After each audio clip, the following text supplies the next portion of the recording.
आज हमारे साथ जुड़ रहे हैं बात करने के लिए प्रणव भट्टाचार्य, जो अर्पिता मुखर्जी की गाड़ी चलाते थे, और साथ ही 22 जुलाई को जो ईडी ने छापेमारी की थी अर्पिता के फ्लैट में डायमंड सिटी साउथ में, वो उस वक्त भी वहां पर मौजूद थे और वो जश्मदीद है। उनसे बात करते हैं। दादा, सबसे पहले तो आप बताइए कि आपने अर्पिता की गाड़ी कब से चलानी शुरू की और किसने आपसे कांटेक्ट किया था? क्या अर्पिता ने किया था या पार्थो चैटर्जी ने किया था? पहले तो मैं पार्थोदा का ऑफिस में गया था काम के लिए कि कोई जॉब होगा तो सर हमको दीजिएगा। तो सर बोला कि अपने नंबर लिख के देके जाओ, यहाँ पे हम बुला लेंगे।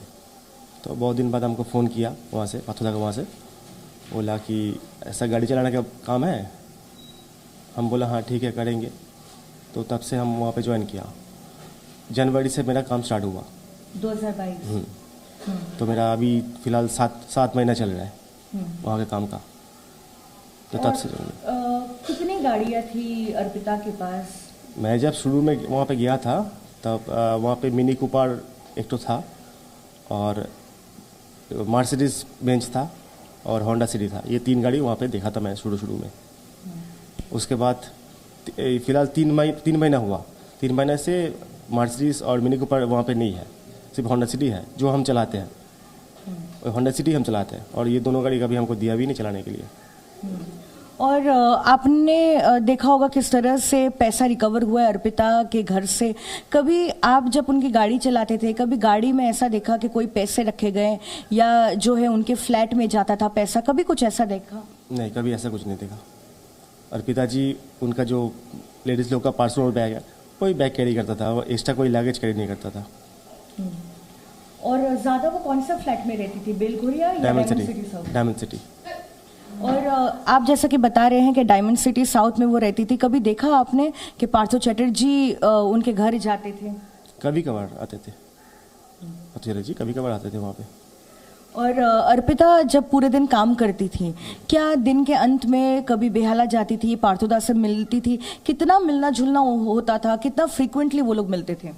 कभी कभी, देखिए रोज़ तो नहीं जाता था, कभी कभी ऑफिस ख़त्म करने के बाद बोलता है कि चलो वहाँ पे हमको छोड़ दो, तो हम वहाँ पे छोड़ के गाड़ी लेके डायमंड सिटी में गाड़ी रख के फिर हम घर चले आते थे ऐसे। और साथ ही बताइए कि उस दिन जब आप मौजूद थे उस ईडी रेड के दौरान, क्या कुछ आपने देखा? क्या ईडी के अधिकारियों ने आपसे बातचीत की? जी एकदम। जब हम वहाँ पे गया तो हमको पता भी नहीं था ये ईडी वाला है, तो हमको बुलाया अंदर, हम अंदर गया तो छत का जो बैल्कनी है वो बैल्कनी में हमको बिठाया, और मैडम को अंदर घर में, तो अलग अलग रखा था हम लोगों को। तो ईडी लोग हमको आके पूछताछ कर रहा था कि कहाँ जाते हैं मैडम, क्या करते हैं, कितना गाड़ी है, कहाँ कहाँ ऑफिस है, सब पूछ रहा था। तो हम आप कह रहे हैं कि आपने काफ़ी दिनों से उनके साथ काम किया, कैसा लाइफस्टाइल देखते थे अर्पिता का? मतलब क्या काम करती थी, कहाँ कहाँ जाती थी? हमको लेके जाती थी, ऑफिस जाती थी, और ये नेल आर्ट का जो पार्लर है उनका, वहाँ पे जाती थी। और ऑफिस में क्या काम होता था उनका? ऑफिस तो अंदर में है, हम तो ड्राइवर है, हम तो बाहर ही बैठते थे ना गाड़ी में, गाड़ी के साइड में। तो अंदर क्या काम करते थे हमको तो थोड़ी ना पता है। ईडी ने आपसे क्या पूछताछ की? हमसे पूछा कि कहाँ कहाँ जाते हैं, ऑफिस कहाँ पे है, पार्लर कहाँ पे है, और कहाँ गाड़ी पार्क कहाँ किया था, ये इसका पार्किंग कहाँ है, ये सब पूछ रहा था। अभी भी वो होंडा वाली गाड़ी है? हाँ, जब हम वहाँ से निकला डायमंड सिटी से तब भी होंडा सिटी वहाँ पे था। उसके बाद से तो हम डायमंड सिटी गए ही नहीं। और आप बताइए, क्योंकि आप कह रहे थे कि 7 महीनों से आप लगभग जो है उनके साथ काम कर रहे थे, तो कभी ऐसा लगा कि कोई इलीगल काम हो रहा है या पैसे का लेन देन हो रहा है, कुछ वैसा कभी आपको फील हुआ? कभी फ़ोन पर बात करती थी पैसे को लेकर या कुछ डील्स को लेकर? नहीं, ऐसा कोई बात मेरे सामने नहीं हुआ। और साथ ही बताइए कि वो पार्थो चैटर्जी से कितना फ्रीक्वेंटली मिलती थी? क्योंकि आपने बताया कि कभी कभार जाती भी थी, तो क्या पार्थो चैटर्जी इनके घर आते थे या वो पार्थो चैटर्जी से ज़्यादा मिलने जाती थी? कभी कभी हम नागतौला में जाते थे पार्थोदा के घर पे, वहाँ पे उनको छोड़ के हम निकल आते थे, और कभी कभी पार्थोदा भी डायमंड सिटी में आता था। और आप कह रहे हैं कि वो गाड़ी जो है आप डायमंड सिटी साउथ में ही पार्क करते थे, तो कभी आपने देखा वहाँ पे कि कुछ लोग बैग लेकर आ रहे हैं उस फ्लैट में या कैश लेकर आ रहे हैं, वैसा कुछ आपने नहीं, देखा? ऐसा कभी नहीं देखा, क्योंकि मेरा ड्यूटी 11:30 से हम ज्वाइन करते हैं वहाँ पे, हमको 8 बजे 8:30 बजे तक छोड़ देता था, हम वहाँ से निकल आते थे। और कभी आपसे कोई झमेला हुआ, झंझट हुआ अर्पिता का, या मतलब कैसा नेचर हुआ करता था उनका, क्या शांत स्वभाव की थी, कैसे वो बातचीत करती थी आपसे? ठीक ठाक थी, मतलब कि ऐसा कोई प्रॉब्लम भी नहीं था, सब ठीक ठाक ही थी।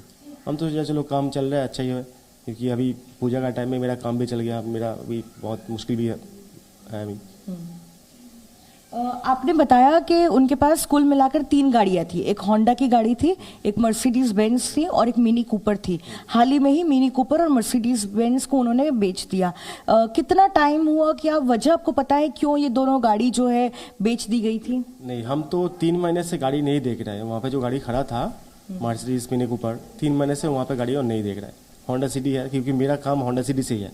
ये दोनों गाड़ी मेरा चाबी हमको कभी दिया भी नहीं, कभी बोला भी नहीं गाड़ी निकालो। होंडा सिटी से हम जाना ना करता था, क्योंकि डायमंड सिटी का CCTV भी है, अगर चेक करें तो वो भी मिल जाएगा। तो क्या मिनी कूपर और मर्सिडीज बेंज कोई और चलाता था, कोई और ड्राइवर भी थे? गाड़ी तो वहाँ पे ही पड़ा रहता था, हमको रात में निकलता था कि हमको ये पता नहीं, क्योंकि हम तो घर चले जाते थे। उसके बाद निकलता था कि हमको भी पता नहीं है। आप अकेले ड्राइवर थे या कुछ और भी ड्राइवर उनकी गाड़ियाँ चलाते थे? नहीं, होंडा सिटी तो हम ही चलाते थे वहाँ पे। अर्पिता मैडम का जो ड्राइवर है, हम अकेले था वहाँ पे। जब छापेमारी हो रही थी तब आप वहीं घर पर मौजूद थे, आपने देखा वो कैश रिकवर वगैरह हो रहा था, आपको मतलब बिलीव हुआ कि ऐसा भी हो सकता है जिनके लिए आप गाड़ी चला रहे थे उनके घर से इतनी बड़ी संख्या में पैसा बरामद हो रहा है?